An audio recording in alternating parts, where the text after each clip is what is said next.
You know Gray Bar for electrical parts, but there's one more thing you may not be thinking of us for that can help maximize your next project's total value. Our pre-project planning services are designed to help you win the bid, save on labor costs, and keep your installers productive across your entire build. The sooner you call us, the better. Because when we're there from the beginning, we can anticipate your needs and help you solve problems before they become problems. Yep, Gray Bar does that.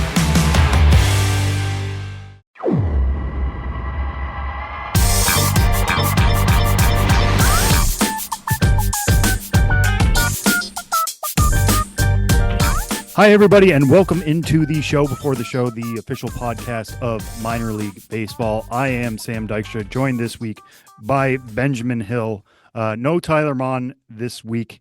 I'll let him explain the reason for that when he is back on the show, and we can't wait for that to happen. But if you have the opportunity, Tyler is on Blue Sky. If you want to send him best wishes there, maybe even a couple pictures of the good dogs in your life, I think that would do a lot for Tyler. Or if you just want to send good thoughts out into the universe for Tyler and his wife, Beth, I think that would be most welcome as well. Can't wait to have Tyler back on the show, potentially next week, but whenever that happens, we'll welcome him back with open arms. But for now, it's Ben and I. Ben, how are you? Doing all right. I've had better days, to be honest, but yeah, feeling a little beat up and hot. It's hot in this room right now. We are in a smaller phone room here in MLB HQ as we tried to, the season winding down. There's still a lot of business that's happening here. A lot of people having meetings. So when we tried to grab a room, it was a little bit of a tight spot. But we're making do as we do every week. Yeah, we are. It's all about getting it done. It's about grinding through. Sometimes you're in adverse conditions, but it's okay. It's like this is our equivalent of a baseball season, and we never stop. Unlike the players get to go home and rest. We never stop. We don't have an off season. Truly, I try to tell people that. They're like, "Oh, you have an off season. You must do nothing between November and March." And I'm like, "What are you talking about?" People don't understand the grind, but we try to help them understand the grind by doing this show every week. And as the season may be winding down, it's still not fully over. We are here in the final week of the AA season. AAA still has some season left after this week. They will be the only minor league level still in a regular season. But because play is still happening and we have the high A and single A playoffs going on right now, there are, some quirks that are still out there, either as seasons have ended or as seasons are continuing to go on. And as we start the Ben's Biz Banter section here, presented by Circle K, the official convenience store of minor league baseball, I want to start with West Michigan, whose season ended over the weekend. They are now in the Midwest League playoffs. But this is as dominant a team as we have seen basically in decades in minor league baseball. Ben, I don't know what's quirkier about it. The fact their record, which is insanely good, or the fact that they are the best full season team since the West Michigan Whitecaps in 1997. What can you tell us about just their record and how weird it is? Yeah, you can tell us about probably a little bit more about the team itself and their players, this 2025 powerhouse West Michigan Whitecaps squad. They went 92-39 this season, a .702 winning percentage. And, of course, now they're in the playoffs, in the Midwest League playoffs. And that 92-39 record is the best record in minor league baseball, winning percentage-wise, in full season minor league baseball since 1997, when the West Michigan Whitecaps went 92-39. So the 2025 West Michigan Whitecaps at 92-39 are the best team since the 1997 West Michigan Whitecaps, who went 92-39. That is a weird coincidence, given the hundreds of teams playing cumulative thousands and thousands of seasons in those ensuing 28 years, that not only was it the same team, it's the exact same record, and it's a record 92-39, that's 131 games. So when the 97 Whitecaps did that, they must have had 9 cancellations in a 140 game schedule. This year's squad did it with a 138 game schedule, so 7 cancellations. But How often does a team play 131 games in a season, and then to have that be the benchmark in '97 to now is pretty unique. I think going back to find a better team than these 2025 and '97 Whitecaps, there was a Modesto Nuts squad. Actually, they were the Modesto A's back then, who had a 706 winning percentage in, I believe, 1994. We'll have to look that up, but yeah, on almost a 3 decade span. You got West Michigan at the top on both ends. Yeah, and you talked about, how it is the players who drove this, as crazy as it is. And one thing that stands out to me too is that back then, I believe West Michigan was a single A team. The Midwest League was or low A, however, Class A, however you wanted to find that, but the lowest rung of full season ball. Now it's a high A team, but that was loaded with prospects to begin the year, anyways. Kevin McGonigal, Max Clark, Josue Briseño, some of the dominant top 100 prospects that were on that West Michigan team and had sensational years. Now they're ending the year with the Erie Seawolves, who the Erie Seawolves are going to the Eastern League playoffs. So we'll see more of those guys later. And I'll bring up Kevin McGonigal again later as well in a separate segment because he's going to the Arizona Fall League as the number 2 overall prospect in baseball. But even after sending those guys up, I mean, they've had Isaac Pacheco, who's continued to have a breakout season. It felt like he was the, I want to say governor of West Michigan, if that's a title. Normally you say like the mayor of the city, but we'll just call him the governor of West Michigan. He's been there for a while, waiting for the power to come around. We know it's been in the bat, but he's putting it all together this year and a big driver of their success. So we'll see how things go in the postseason. Obviously, they would love to end the year with a ring. But the fact that they are now in the record books is a testament to the Tigers organization getting that core of prospects together, allowing them to succeed together. And even after they leave, there's still another wave that keeps the momentum rolling. So let's go from the high A level, speaking of the playoffs, to we're going to stay in the high A level here with Beloit with the Midwest League. Because, Ben, one of your favorite things year in, year out is to follow postseason droughts and who's breaking them and who's getting that championship ring that they've waited for a long time. Obviously, players come and go, but you would still like for the fans of the region to have a title, to have something to celebrate. Well, if West Michigan can't pull it off in the Midwest League, maybe the Beloit Skycarp are a team to root for. And why is that? When was their last title? Yeah, Beloit has not won a title since 1995. Back then, they were the Snappers, and they were a Brewers affiliate in a high A league. But of all teams below AAA, that's the longest championship drought in all of minor league baseball. Below AAA is Beloit, that has not won for 30 years, going back to 1995. So, yeah, do I really follow the players and the specifics of these teams? Not much, but when the playoffs go around, I'm always like, ooh, who's has a chance to break a drought? I think that's the sort of thing that keeps me engaged. And so the Sky Carp, formerly the Beloit Snappers, now the Sky Carp, they have the chance to do it for the first time in 30 years. The top 4 droughts, and we've talked about this in other years in minor league baseball, are all AAA. Syracuse, 1976. And I believe Syracuse has like an outside chance of getting in the playoffs right now as the AAA regular season is still going. So they might have a chance to break that. Same with Las Vegas. They last won a title in 1988 as the Stars. They're down the Aviators. They're going to be in AAA playoffs, I believe. So we have a chance to see a big drought broken for Las Vegas's AAA team. And then the Iowa Cubs have not won it all since 1993. And the Salt Lake Bees, who were established in 1994, have never won. So those are the top 4, all in AAA. And then you got Beloit right after that. And I have a story up on MILB.com, longest droughts in minor league baseball.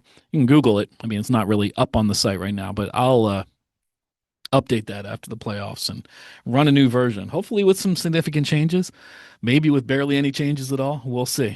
But always fun this time of year to be on drought watch. Yeah, and speaking of the Beloit Skycarp, as we sit here on Thursday, they hold a 1-0 lead.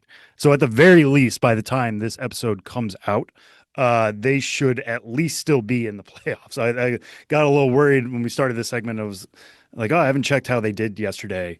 They won. They won. All over. We should have mentioned. Yeah, no, they did win. So they are up 1-0 on the Cedar Rapids Colonels. that could change. They have a game on Thursday night. But they will potentially be matching up with the West Michigan Whitecaps, who also won game one and the other side of the division series in the Midwest League. So that would be a lot of fun. Either the most dominant team we've seen in decades or a team that's going to end a title drought. We don't root for any specific scenarios here on the Show Before the Show podcast, but we do like good stories, and that would be an excellent one. All right, now let's jump to the AAA level. And what was an absolutely crazy game Wednesday afternoon for the Albuquerque Isotopes and the El Paso Chihuahuas. This game happened in El Paso, which if you've ever followed the AAA level or the Pacific Coast League, you probably know El Paso, an exceptionally hitter-friendly ballpark. You can see some wacky scores there.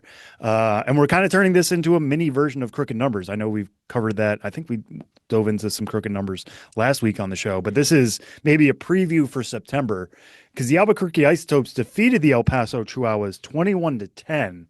But it wasn't just the score, which obviously sounds very much like a football score, that stood out most. What was it about the way Albuquerque put up a 21 spot, Ben? Excellent question, Sam. The Albuquerque Isotopes trounced El Paso with that 21-10 score, and they did it by scoring in every single inning, and they were the away team, so they got a chance to bat 9 times. So I'll have to do some further research. This just happened yesterday. Again, we're talking on Thursday. This game happened on Wednesday afternoon. I want to look into a little bit. I couldn't come up on the top of my head a minor league example of a team scoring 9 runs. I mean, or in all 9 innings or in all 8 innings if they're the home team. I'm sure it's happened. I just didn't have any examples. But just to use Major League Baseball as a reference point, because you can find information easier, that has only happened 20 times in all of Major League history. I mean, that's less than since 1900. Well, since 1900. We know the 1895 Cincinnati Reds, something crazy. But yeah, who knows what happened back in the 19th century? Things were a little rough, raw, and wacky back then. But yeah, only 20 examples. Yeah, since 1900 in all of Major League Baseball, and that includes teams again that scored 8 times, and they were the home team. But Isotopes did it in all 9. This maybe this is someone's phone number. So, I mean, don't call them. I don't think it's a phone number because it'd be a weird one. But 731-111-1142. Yeah, 731-111-1142. That is remarkable to score those 21 runs all in all 9 innings. And so, yeah, they get on the board huge with 7 in the first. Add 3 more in the second. So the game, well, it's the Pacific Coast League, so the game's in Denver really over. But they're winning 10-0 after 2 innings. And then 1 in the third, 1 in the fourth, 1 in the fifth, 1 in the sixth, 1 in the seventh, and then 4 in the eighth and 2 in the ninth. So just a little quirk there by the Albuquerque Isotopes, and a very Pacific Coast League kind of score. Even though the El Paso got trounced, as I said, they still scored 10 runs. They still had a 7-run inning in the 6th to make it not a close game, but it's a football score. It's football season. It is. It very much is. And yeah, I mean, you mentioned the fact that it's only happened 20 times in the majors since 1900. The last time it happened was September 12th, 2016. So almost 9 years to the day when the White Sox beat Cleveland 11-4. And Todd Frazier hit an 8th inning homer, which capped off the night there for Chicago. I looked it up. 731 is an area code. It is the area code for Western Tennessee. Not all of Western Tennessee, but a good chunk of Western Tennessee, including the city of Jackson. So if there's anybody in Jackson, Tennessee who's getting calls now, blame Ben. All right, well, we've covered high A, we've covered triple A. Let's move to double A, and this whole episode, honestly, is going to have a little bit of a double A flavor to it because it is the final week of the regular season for double A. And because of that, that means we are saying goodbye to 2 stadiums at the double A level, one of which we talked about pretty extensively on the show, and we're going to continue to do that today, including with our interview. It's the Diamond in Richmond, but also Chattanooga is getting a brand new stadium for 2026. So we're saying goodbye there. One of the great assets of this show is that we have Ben Hill on, who has been to every minor league park. Ben, what memories can you share of both the Diamond and Chattanooga? Yeah, AT&T It's AT&T Park, right? Is that field, stadium, home of the Chattanooga Lookouts? I should know all this, but sometimes it all blurs together. I got the chance to visit there twice, I want to say, maybe even three times. It all blurs together, and I was there. AT&T Field. Thank you, Sam. I was there most recently in 2021. It was actually my first ballpark visit in 2021 after obviously having not visited in 2020 because there were no ballparks to visit. So I remember feeling kind of emotional in 2021 going there. And it had been my first ballpark visit since 2019 and just feeling like, okay, we're back. I use the adjective or the descriptor no frills a lot for ballparks, and I would say that certainly applies to Chattanooga's. Built in 2000, but it doesn't have too much in the way of modern amenities. No wraparound concourse, and it's not an open concourse. It's the concourse is covered and cavernous and a little bit dark below the playing field or behind the playing field. With the restrooms and the concessions and all that. So just a very simple, one level seating bowl that, just stretches, wraps around the ballpark. And to me, always the most unique aspect of it is it's a downtown ballpark, but Chattanooga is a hilly city, and that ballpark is up on a hill. And I remember the very first time I visited being amazed that there was an escalator set up at the bottom of this hill to bring fans to the ballpark because the hill leading up to the stadium was so steep. And they also had team little, trolleys and shuttle buses and stuff like that to get people up the hill as well. So I'm not sure where the new ballpark is or if it'll be that hilly, but I do remember being outside the front entrance and then looking behind me away from the ballpark, and you got this elevated view of downtown Chattanooga below, and that feeling of being right in the heart of downtown Chattanooga, but yet also removed from it due to again being up on that hill. So a place I enjoyed visiting, but not one that really jumped out to me or I think many people as an example of oh wow, what a crown jewel type of ballpark, but it sure got the job done. And Chattanooga, I mean, very, very, very venerable baseball market for minor league baseball. Teams with that Lookouts name date back all the way, well over 100 years even into the 19th century, I believe. So a lot of history there. This iteration of the Lookouts has been around for many decades, and excited for this new chapter to come. Well, that's Chattanooga. And it was hitting me as you were saying that, because I was like, oh, yeah, I think about your coverage of that time and how the Hills stood out to me as well. I'm like, oh, the Lookouts are one of the only teams in minor league baseball named after mountains. And then I'm like, well, there's also the Tacoma Rainiers. There's also in that same league, the Knoxville Smokies. And am I missing anything else?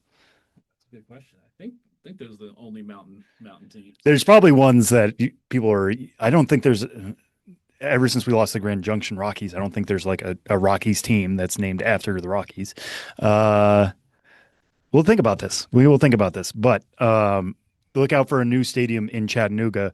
And as a means of looking back at the Diamond in Richmond, let's pivot now to our interview. Ben, why don't you throw it there? Yeah, we're about to say goodbye to the Diamond, built in 1985. A hulking concrete edifice is what I've found myself calling it in recent years when I have to describe it quickly.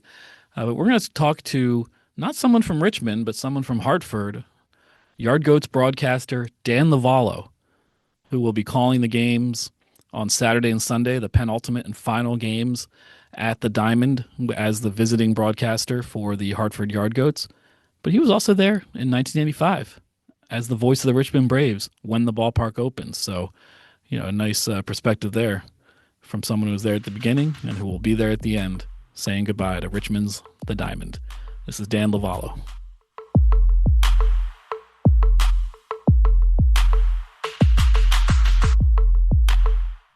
Picture chicken nuggets in your head. Okay, now forget them. Because Taco Bell's crispy chicken nuggets are here. And they're nothing like the nuggets you know. All white meat chicken, coated in tortilla chips for that signature Taco Bell crunch. A nugget like that calls for a sauce that can keep up. Introducing Hidden Valley Diablo Ranch. The iconic ranch you love, fired up with Taco Bell Diablo sauce. Bold meets bolder, ranch meets Diablo, and it works. Crispy Chicken Nuggets from Taco Bell, a brand new classic. At participating U.S. Taco Bell locations for a limited time only, while supplies last. The Diamond, the home of the Richmond Flying Squirrels since 1985, will soon be no more. The Flying Squirrels will play their final game there on Sunday. When the Diamond opened in 1985, Dan Lovallo was on the call for the Richmond Braves in the AAA International League. When the Diamond closes this weekend, he will once again be on the call, this time for the visiting Hartford Yard Goats. So pretty rare opportunity to say hello and goodbye to a ballpark over a 4-decade span. And here to talk about it is Dan Lovallo. Dan, thanks so much for being here. Hey, thanks for having me.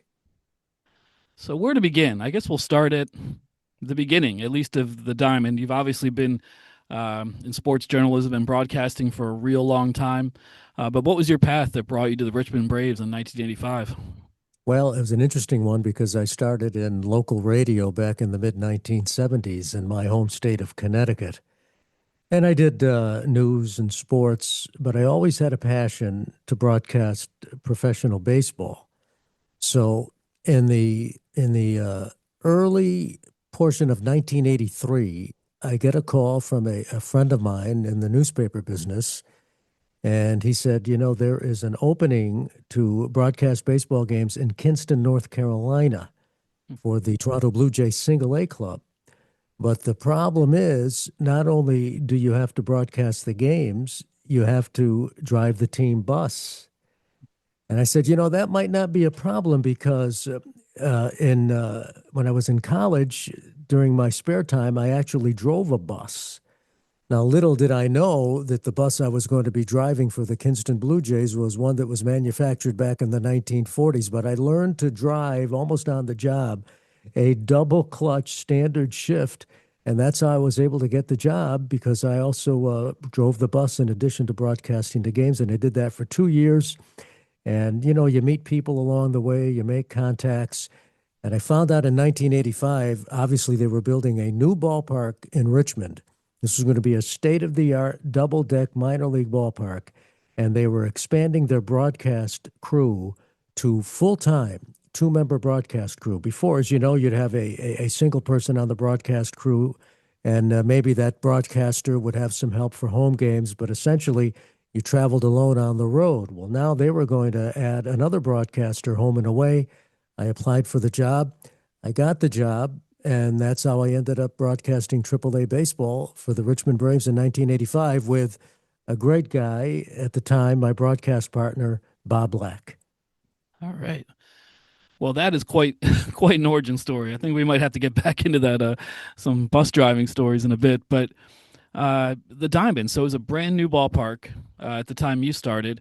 Now we look at it as a bit of an anachronism. I always call it a big hulking concrete edifice. It does remind me of the sort of ballparks I went to as a kid. You don't see them around much anymore. But what was it like in 1985 to open it up? And what was your impression and just the impression of the fans and the community when that ballpark came into existence? Well, I remember it like yesterday, and I can't believe it's 40 years ago. But all the excitement, you have to recall, they had played at Parker Field, which was on the same site of the Diamond, and they literally moved in the day after Labor Day 1984 to start raising that ballpark. And they had a short time frame to build this brand new ballpark and have it ready for opening day 1985. And I mean, they barely had it ready. They literally got the certificate of occupancy for that ballpark like 4 hours before the first pitch was thrown. But beside that, I remember all of the excitement. The area was just rejuvenated. They were going to get this crown jewel of baseball, is what they called it, a double-deck minor league ballpark with luxury boxes. So I just remember all of the excitement surrounding it. I remember that particular day, obviously. I just pulled out my scorecard the other day because I save all my scorecards. April 17th, 1985. They had over 12,000 people. The capacity, I think, was 12,000 and change. They had something like 12,700 in the ballpark. And I just remember the buzz in the ballpark that night.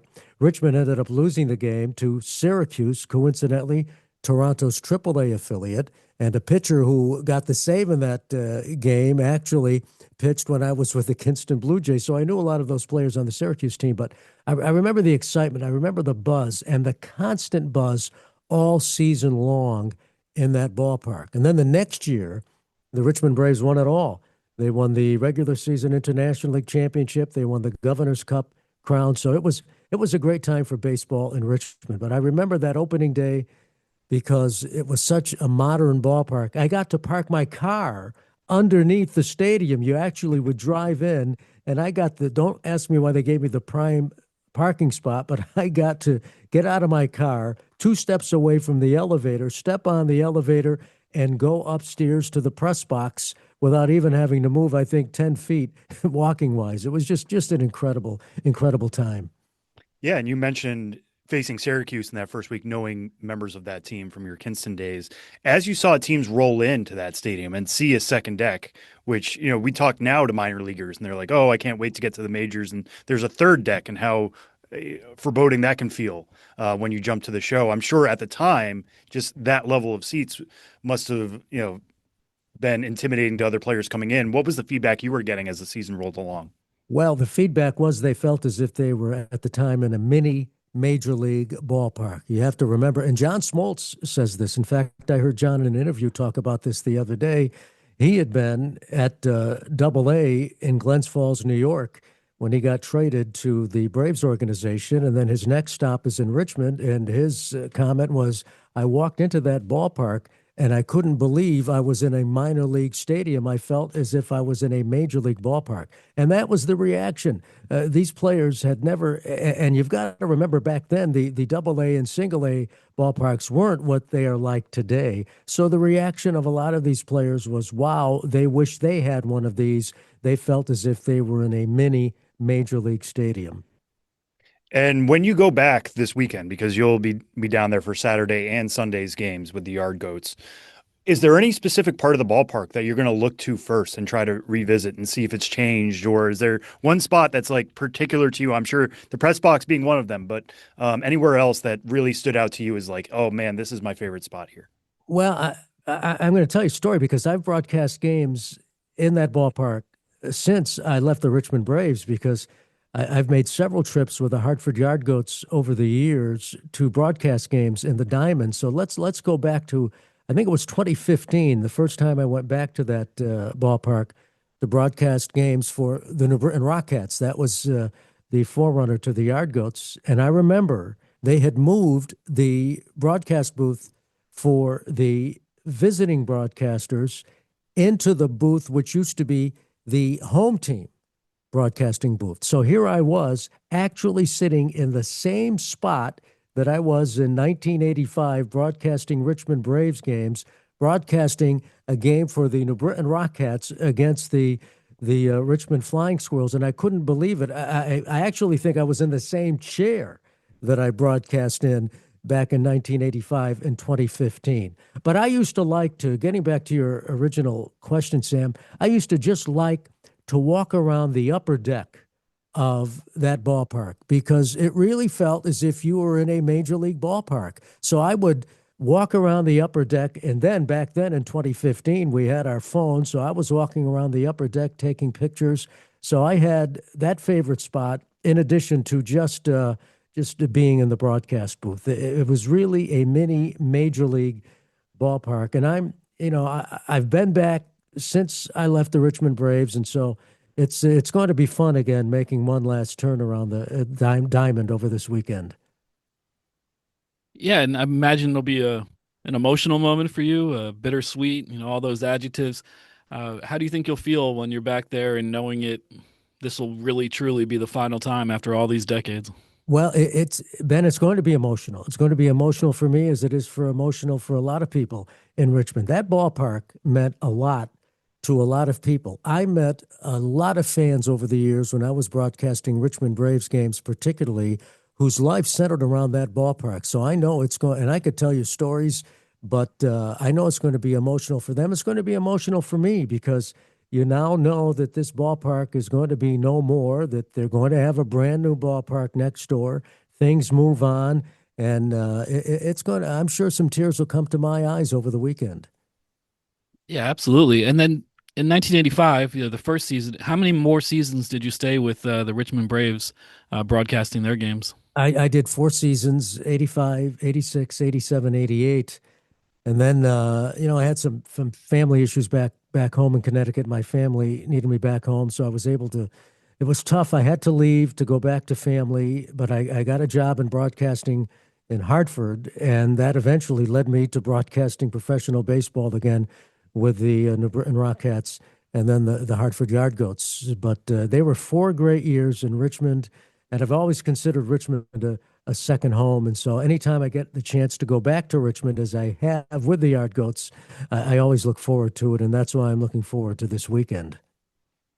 Yeah, I'm wondering some of your favorite memories from those years with the Richmond Braves in the 80s. I mean, there must have been some memorable players, memorable promotions, all sorts of things. Well, so many. Let me share some of you with you. Of course, that Richmond team in 1985 was made up of a lot of players who the Atlanta Braves thought were going to lead them to the promised land, and they didn't quite make it. So what they did was they decided to assign a lot of these players who had played on that Atlanta team back to Richmond in the hope that the Braves could win a championship in 1985. Turns out they were a year off. But I mean, you look at that Richmond team of 1985, you had Paul Runge on the team, you had Larry Owen on the team, you had Gerald Perry on the team. You had a lot of those players who were supposedly going to make it big in Atlanta, didn't quite cross the Rubicon. But then in 1986, they won it all, and I remember players on that team: Albert Hall, again Perry, Milt Thompson. But I remember one game in particular. This was in 1986, and the Richmond Braves were playing the Pawtucket Red Sox. And the Braves just thoroughly dominated Pawtucket that year. They won 17 out of 18 games against the Red Sox AAA affiliate. But the Red Sox were playing the Braves in the final game of the season series at the Diamond, and the Pawtucket Red Sox had lost 8 in a row, and this was the last time they were going to be playing the Braves in Richmond that year, and it looked as if they were going to win that game. They were leading 1-0 with 2 outs and nobody on base in the bottom of the ninth inning, and the last guy up for the Braves was Milt Thompson, who didn't have any power whatsoever. He hits a home run to tie the game 1-1. And then the next batter up, Gene Roof, who was the brother of Phil Roof, who also had very little power, he hits a home run, and the Braves win the game 2-1. I was in the dugout about ready to do the postgame show, and I can still see Gene Roof running around the bases to this day, pumping his right arm, having won that game. And I can remember the look on the manager's face of the Pawtucket Red Sox, Rax Slider, in total shock that his team on the verge of finally going to win a game in Richmond, and they lose it on back-to-back home runs by 2 guys who never hit homers. So, I mean, that's one game I remember. I remember John Smoltz making his debut, actually not at the Diamond. It was in Norfolk, Virginia. I remember Bobby Cox, who at the time was the general manager of the Braves. He was there. They were all watching Smoltz. He didn't do well in that first game, but then I remember his second start at the Diamond, and there was a lot of buzz in that ballpark that night because John Smoltz had come to the organization, a much heralded pitcher. And I just remember the buzz going through the stands that night. I remember the clincher when the Braves won the Governor's Cup in 1986 against the Rochester Red Wings. That ballpark. And, postseason games, you didn't really draw that well. But in Richmond, they drew for that championship game. They sold the place out, 12,000 people. I remember the roar of the crowd throughout that game. I'll never forget that. I remember the time that Paul Zavella got traded. People might not remember this, but again, we had those luxury boxes, and this was in the days of the Superstation where the Atlanta Braves games were being carried all over the country.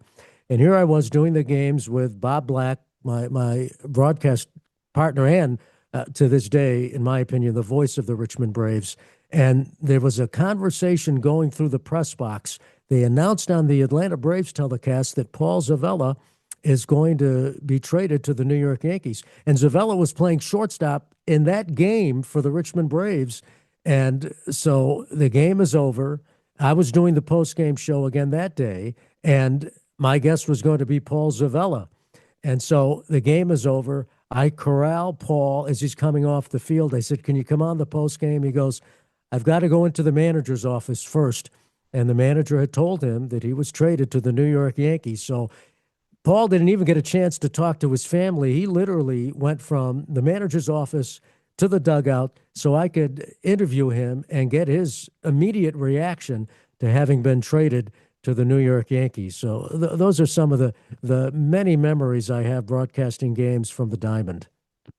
And I mean, you've kind of painted a picture already about this in terms of them showing out in droves for championship games and opening days and all that kind of stuff. But what can you tell us just generally about what Richmond was like as a baseball town at the beginning of the Diamond and what it is now? Obviously, they've gone through changes over the years. Richmond is a Double-A team now, but they made sure that there was still minor league baseball in Richmond after the Braves moved out and went to Gwinnett. You know, how does it compare now as a baseball town now to where it was then 40 years ago? It's a good baseball town. Is it as good as it was during AAA? I don't know. The crowds aren't as big, obviously. They closed off a portion of the upper deck because they weren't getting 12,000 people back when we were getting 12,000 people. But Richmond is a great sports city. It's a good baseball town. I think that they were disappointed that they had lost AAA baseball, but I give credit to the Flying Squirrels and Parney and company because they have done a tremendous job of promoting Double-A baseball. So I think it's a good baseball town, maybe perhaps on the verge of being a great baseball town once they get that new ballpark. From what I'm reading and people I talk to, they say it's going to be a real upgrade. And the Diamond needed an upgrade. I can tell you when I went back there in 2015, it was long into the tooth.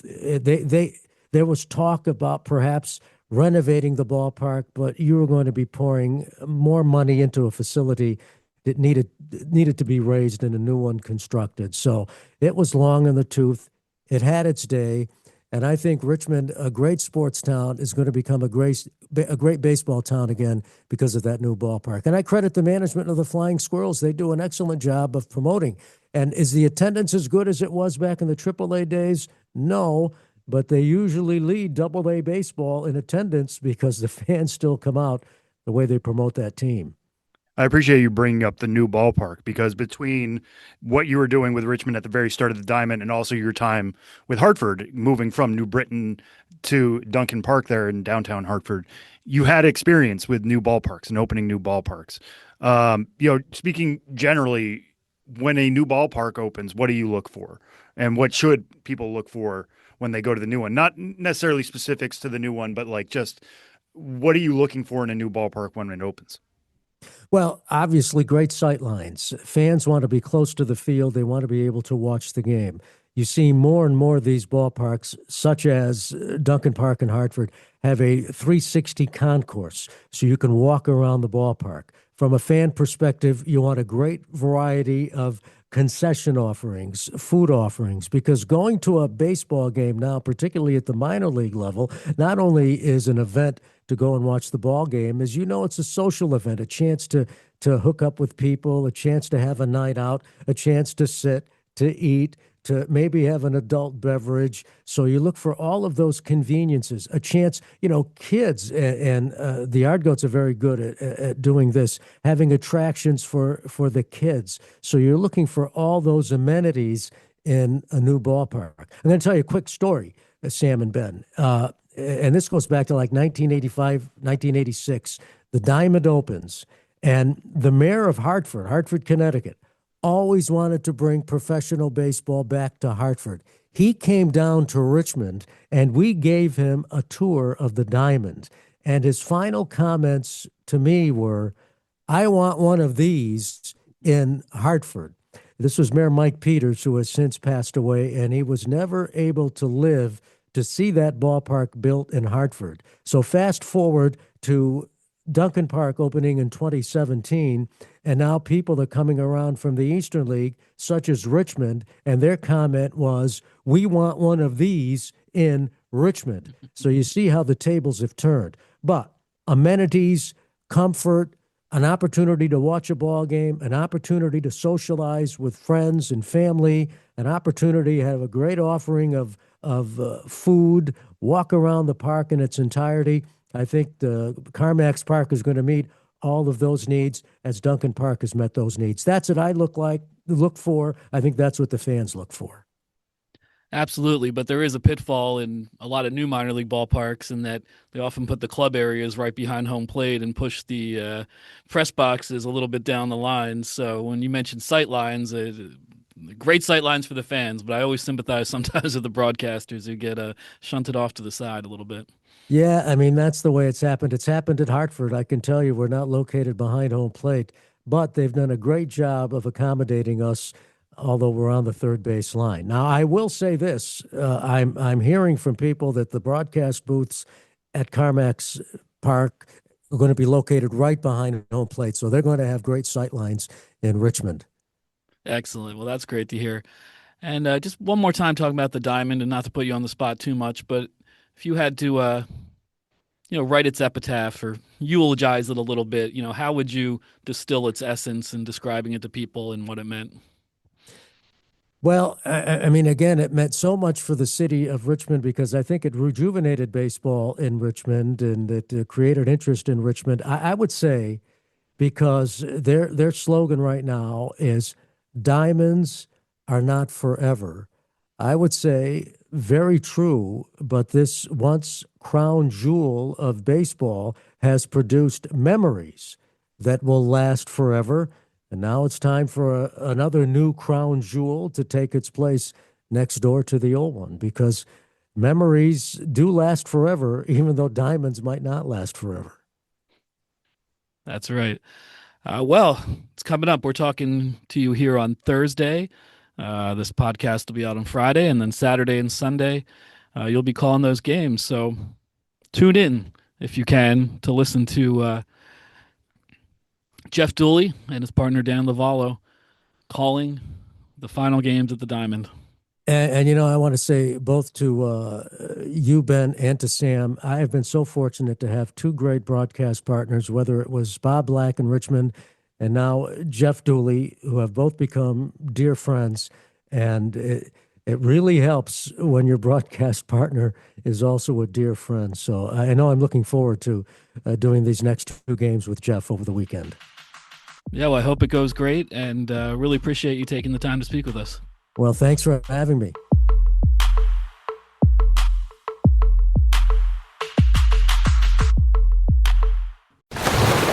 Raise the runners! Raise the sails! Raise the sails! Captain, an unidentified ship is approaching. Over. Roger. Wait, is that an enterprise sales solution? Reach sales professionals, not professional sailors. With LinkedIn ads, you can target the right people by industry, job title, and more. Start converting your B2B audience today. Spend $250 on your first campaign and get a free $250 credit for the next one. Get started today at linkedin.com/campaign. Terms and conditions apply. Hi, everyone. It's Sam again, just jumping in here with some on-field chatter. A lot of things still happening, even though as the minor league seasons are winding down. In fact, we actually got a roster reveal this week for many of us in the prospect space. Arizona Fall League roster reveal day is a very special day every year. We get to find out exactly who is headed to the desert for 6 weeks. Hopefully 6 weeks. Hopefully they're all down there for the entire season. This year in 2025, I got to say, it's a pretty loaded group. There are 13 of MLB Pipeline's top 100 overall prospects who are headed there, including 2 from the top 5. They are number 2, Kevin McGonigal, shortstop for the Tigers. We talked about him before. Somebody who dominated the year at High A West Michigan, has carried that to Double A Erie. Arguably has the best hit tool in all of the minor league baseball. I won't even say arguably. It is the best hit tool in all of minor league baseball. It's a really good mix of swing decisions, hitting the ball hard, hitting the ball in the air, doing everything you would want to see out of a batter in 2025. So Kevin McGonigal, who dealt with an injury in the first half of the season, still has to make up for some time there. I'll also be interested to see how they work him defensively for Scottsdale. That's where he'll be playing for the Tigers for the Scottsdale Scorpions. But he heads to the Arizona Fall League. And then number 4 is Sebastian Walcott, shortstop with the Rangers. He'll be heading to Surprise with the Saguaros. No surprise there. Pun not intended, I guess. The Rangers spring training facility is in Surprise. So he gets to deal with at least a familiar setting in that way. But one of the youngest players headed to this year's Fall League, only 19 years. The fact that he's been playing all season long at Double-A Frisco, I got to see him when I went down to visit the Rough Riders this year. Just an absolute cannon of an arm from the shortstop position. Good power potential.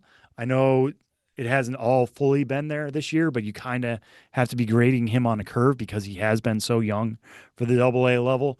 I think putting him in the Fall League, getting him some extra reps, there's every chance he could be incredibly tuckered out after a long summer. But I think in that environment, we could see some really special things from Sebastian Walcott. So those are the 2 big headliners. I'll run down the other top 100 prospects real quick. Number 12, it's Josue De Paula, outfielder for the Dodgers. Number 32, Braden Montgomery, outfielder for the White Sox. 47, Philly shortstop Aiden Miller. 48, Blake Mitchell, catcher for the Royals. 54, Chase DeLauder, outfielder for the Guardians. 58 is Charlie Condon, a first baseman / outfielder for the Rockies. Number 71, Alfredo Duno, catcher for the Reds. Brought him up last week as my pick for the Single-A hitter of the year. Number 79, Johnny Farmello, outfielder for the Mariners. 82, Ethan Salas, catcher for the Padres, who's actually repeating the Fall League. He played there last year. This year he's going back, still the second youngest player in the Fall League. 88, Hagen Smith, left-handed pitcher for the White Sox.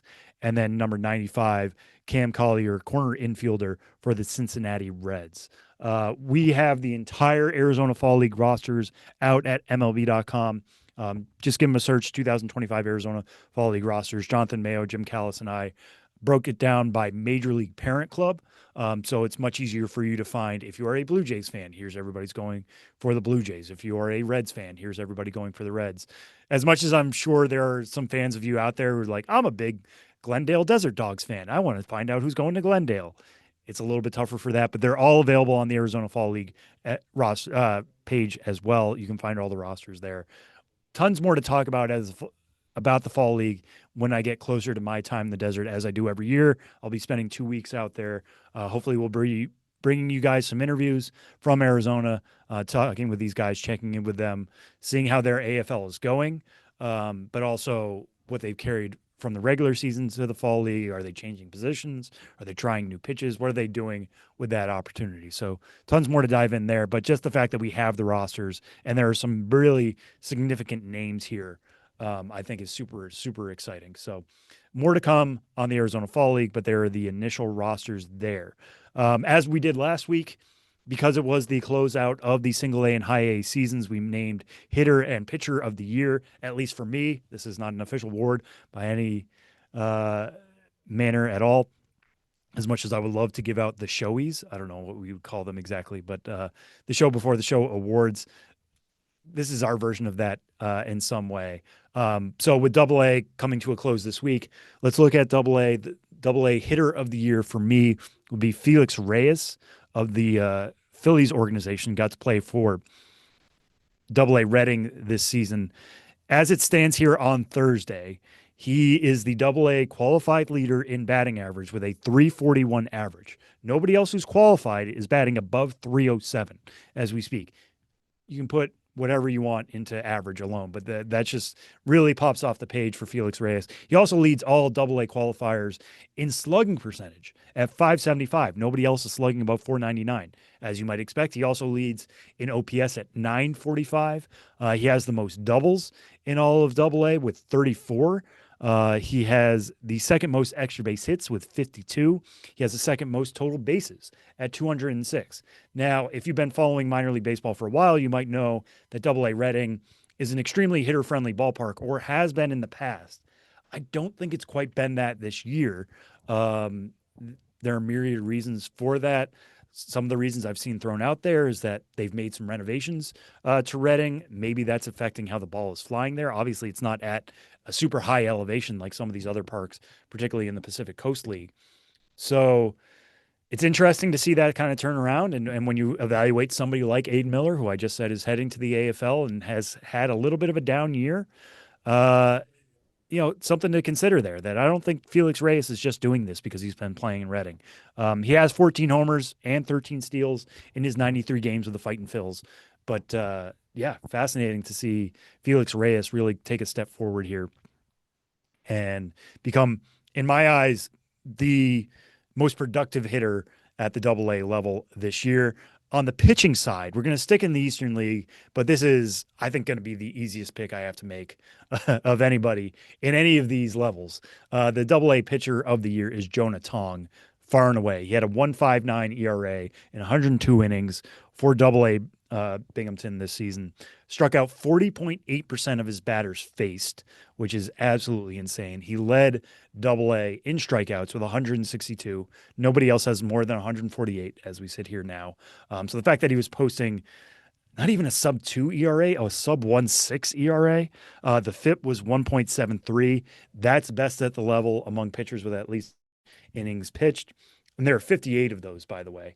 His average against was 142. That was best at AA. His whip was 0.92. That's second best. His strikeout percentage minus his walk percentage was 29.7%. That's best at AA. You look across the board, Jonah Tong is at least first or second at AA among pitchers with at least 100 innings. And you could lower that down to like 90, 80, 70, 60. He's still going to be atop a lot of these leaderboards. It is difficult to strike out 40% of your batters face. Now we're seeing that at the major league level with the Mets. I know the start against the Reds didn't go quite as everybody may have hoped, but that rising fastball, that really improved changeup, and I still believe in that curveball. I know, he's not throwing it as much maybe as he was in 2024, but I think being able to work north and south, and you compare that to Nolan McLean, right, who works east and west, it's a special mix of stuff. And the fact that he is able to throw a decent amount of strikes, he walked 11.1% of his batters faced, a touch higher than maybe you would like for such a special prospect. But Jonah Tong ticking all of the boxes off this year in his age 22 season with AA Binghamton. That's a big reason why he's in the majors now. They didn't really need to see that much out of him in Syracuse, other than the fact that, like, let's just make sure your stuff plays with the major league ball. It has. And, we're going to be naming our pitching prospect of the year for MLB Pipeline here in a few weeks. We actually just started voting internally on that this week. I'm sure you have a sense of where this is going. I'm not going to be spoiling anything, but just, mentioning Jonah Tong will be in that discussion for sure. So as things close at the AA level, we already have some AA playoff series already set. I mean, you look at the Southern League in particular, the North Division series will be Chattanooga against Birmingham, Biloxi, and Montgomery. Those are set. We know exactly what they're going to be. In the Eastern League, I mentioned Binghamton before. Binghamton actually clinched both the first half and the second half title in the Northeast Division. So we're still waiting to see who their opponent will be in the first round of the playoffs. It's looking like I think it'll be Somerset, but we'll see how things go there. Hartford also in the running with just a few games remaining for that second playoff spot for the Northeast. But kudos to the Rumble Ponies for clinching both the first half and the second half titles in that Eastern League Northeast Division. And then the Southwest Division, again, a series we already know. It's going to be Erie against Altoona, a Tigers affiliate versus a Pirates affiliate, which is interesting for two reasons. One, those two teams are actually playing right now. So they are going to be extremely knowledgeable of one another. I don't think either one can slip anything past each other here when they go up against a best of three series starting on September 16th. But it's also interesting because that will feature, assuming everybody makes it through the week okay, the number one overall prospect in baseball in Connor Griffin and the number two overall prospect in baseball in Kevin McGonigal. McGonigal playing for Erie, Griffin playing for Altoona. Both of those guys have done exceptionally well at AA. That Erie roster also carries Max Clark and Jose Burseño, who we mentioned in the opening segment, were big pieces of the reason why West Michigan was so good in 2025. Well, now those guys are carrying it to Erie, and they will go up against the Altoona Curve next week. That should be an absolutely loaded one. Keep an eye out for that. And then in the Texas League, we're still waiting on a few results to come in from that, but we do have both the combatants, as it were, in the South Division. That'll be Amarillo, the Sod Poodles, against the Midland Rockhounds in the South Division. And then in the North Division, Springfield clinched the first half. And as it sits right now, they are 4 games up in the second half standings as well in the North Division, 4 games up of Tulsa, with Wichita 5 games back. So Springfield will have to wait to see who comes up for them. Obviously, J.J. Weatherholt was a big driver of their success for much of the year. He's up with AAA Memphis right now. Keep an eye out for Joshua Baez, somebody who has been on the Cardinals top 30 before, real strong power from the right side, but had major strikeout issues and has cut those pretty significantly this year. And he's got an absolute rocket of an arm from the outfield. He's looking like somebody who could contribute at some point to the Cardinals in 2026, a breakout year. I would say their breakout prospect of the year for me is Joshua Baez. He's already climbed up the rankings significantly, could take another jump this offseason. I wouldn't be surprised at all if he is a big reason why Springfield pushes for a Texas League title. So that's how things stand right now in the AA, various leagues, with a few games left. By the time you guys are hearing this, most teams will have 3 games remaining on the schedule.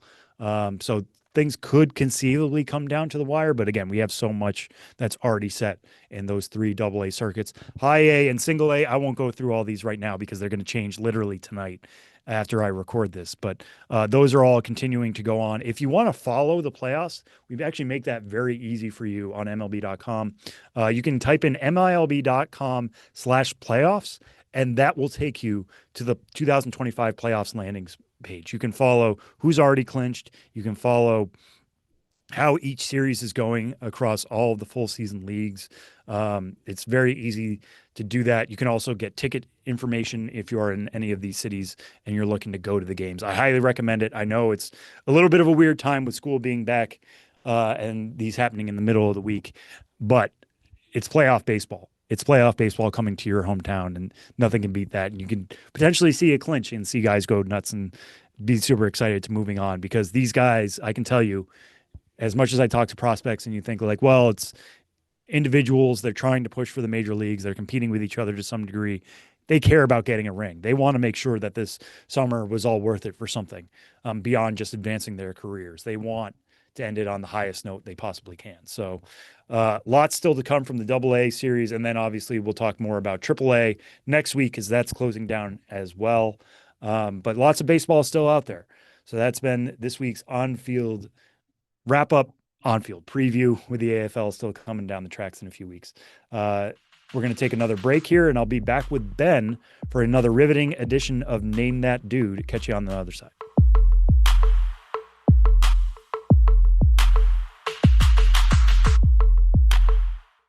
When you want your spring break to feel like...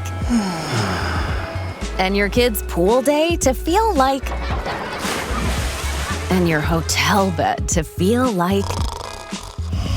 ooh, and room service to feel like... because at Hilton, hospitality feels like... Your cabana's ready. Would you like fresh towels? It matters where you stay. Book now at Hilton.com. Hilton, for the stay. Our thanks again to Dan Lovallo for joining us on this week's show. It is bittersweet. I think you said that during the interview, Ben, in terms of seeing the diamond close, but also to an extent, it's an exciting new chapter for Richmond baseball, as it will be an exciting new chapter in Chattanooga. Brand new stadiums there. We'll be talking about them plenty as they get going in 2026. And who knows, maybe we go back and talk to some more folks about those places here in the offseason, the long, cold offseason that we have coming up. And to loop it back to what we were saying at the start of the show, we're not stopping just because the offseason happens in baseball. We'll still be doing these podcasts. So lots of content to fill as it is anyways. All right. Final segment. We're going to do a Name That Dude this week, even though typically we don't do that when it's just the two of us. But this one was a name that I saw pop up on social media the other day. And I was thinking, I haven't thought of this guy in a long time. It's probably true of you too, Ben. But he is notable enough. I think he's gettable. It's just, are you going to be able to get him based off the clues? So we will see. I will start here and say that this This dude was first drafted by the Milwaukee Brewers in the 26th round of the 1992 draft out of Valley Central High School in Montgomery, New York. Did not sign. 3 years later, went to the Cardinals in the first round. He was taken 12th overall in the 1995 draft from Seton Hall University. You don't think about Seton Hall as a baseball powerhouse by any means, but in 1995, it produced a 12th overall pick. This player began his career in the New York Penn League, playing for New Jersey, so he got to stay pretty close to home, the New Jersey Cardinals. Then played for St. Petersburg. Kind of interesting. He got 8 starts in his draft year, 6 with St. Petersburg and 2 with New Jersey. 1996, goes up to AA Arkansas and AAA Louisville. In 1997, makes his debut with the Cardinals, pitches in 33 games, makes 33 starts, has a 3.19 ERA in 1997. Pretty much is in the majors the rest of the way. He does split time between Memphis and Arkansas, gets some starts or makes some appearances at both stops in 98 and does the same in 2000. 1999, this guy did not play at all. He was a top 100 prospect twice. Before 1996, he was number 56 on Baseball America's list. In 1997, he was number 25. So now that we're in the major league portion of his career, 97, 98 with the Cardinals, 99, didn't play at all, was injured. 2000, 2001, 2002, 2003, 2004, 2005 with the Cardinals, joins the Giants in 2006. 2007 splits time between the Giants and the Pirates, and then 2008 is with the Pirates for 5 starts. Does not go well at all, has a 9.67 ERA, and then does not appear in the majors again. This guy was a 2-time All-Star. He won 22 games in 2001. I guess I've given away now that he was a pitcher. Yes, you have. But when I mentioned his rookie year, that he had a 3.19 ERA and 33 starts, he finished second in the Rookie of the Year voting for the National League. Finished second, or tied for second, I should say. He tied with Levon Hernandez, and he lost to Scott Rowland, who was a Philly, who got all the first place votes that year. Any guesses so far? Jeez, I feel like this should be pretty obvious with that era of baseball and a 20-game winner. And I'm just like absolutely blanking. Yeah, that year that Scott Rowland won the Rookie of the Year, it was because that was 97 that he won Rookie of the Year. He made his major league debut in 96 and got hit by a pitch to end that season when he was 1 at bat away from losing his rookie status. But that's neither here nor there. I'm just stalling for time. I'll help you along there just to mention that 97 Rookie of the Year voting, because I was 7 years old at the time, and the other Rookie of the Year that year was Nomar Garciaparra in the American League, who was also unanimous. And my thinking was that the American League and National League were rivals. So Scott Rowland and Nomar Garciaparra for the rest of time to me would be rivals. You're like, oh, you were the Rookie of the Year for the NL, or I was Rookie of the Year for the AL. And for like the next 3 years, I thought those guys were like constantly checking in on each other and like, who is going to have the better career? Well, Scott Rowland's in Cooperstown now. Nomar, as great as he was in those early days for the Red Sox, I don't think he's getting in there as great as his peak was. I think I've sold for enough time, Ben. Any guesses so far? No, because everything I'm thinking of I know is wrong. So I'm just considering me a blank. I'm just blank. I will say after about 2003, he really fell off. So he had a good peak there. 2001, I mentioned winning 22 games, had a 4.1 WAR that year. That was the highest of his career. He finished with 18.3 WAR, at least on the pitching side. He finished 3rd in Cy Young voting that year, 14th in MVP voting in 2001. I think that was still an era in which we got excited about 22 wins. He led the major leagues in wins that year. I still get excited. I get excited about I would love to see a 20-game winner in the major leagues again someday. I can give you his initials. That might be giving away the game a little bit. I'll give you a clue as to his initials. His initials are a popular candy. Eminem, Mike Matheny, but that he was a catcher. Marshall Mathers. What? Mike Moustakas. I got nothing. I'm not working. Okay, this is probably why we save this for when there's three of us. I'm sure Tyler is editing this episode, and as he always is. And thank you, Tyler, for your work behind the scenes. Specifically, NL Central fans from the early 2000s. The name we were looking for is Matt Morris. Yeah, that would have taken me a while. I'd like almost totally forgotten about him. Wow. Yeah, I can't remember what the context was that he came. I think it was something to do with rookie pitchers. He was the answer to a trivia question the other day. But I was thinking, man, I have not thought about Matt Morris in a long time. And we happen to do a segment that is involved with thinking back on players that you may have forgotten. So Matt Morris, this week you have been remembered on the show before the show. That'll do it for us this week. If you're headed out to a AA or AAA ballpark, enjoy the final games. We'll recap the AAA season next week as things wind down there. If you're headed out to a high A or single A ballpark, enjoy the postseason. We'll maybe be crowning some champions by the time we talk on this episode next week. For Ben, for Tyler behind the scenes, and for myself, thanks for tuning in. We'll catch you soon.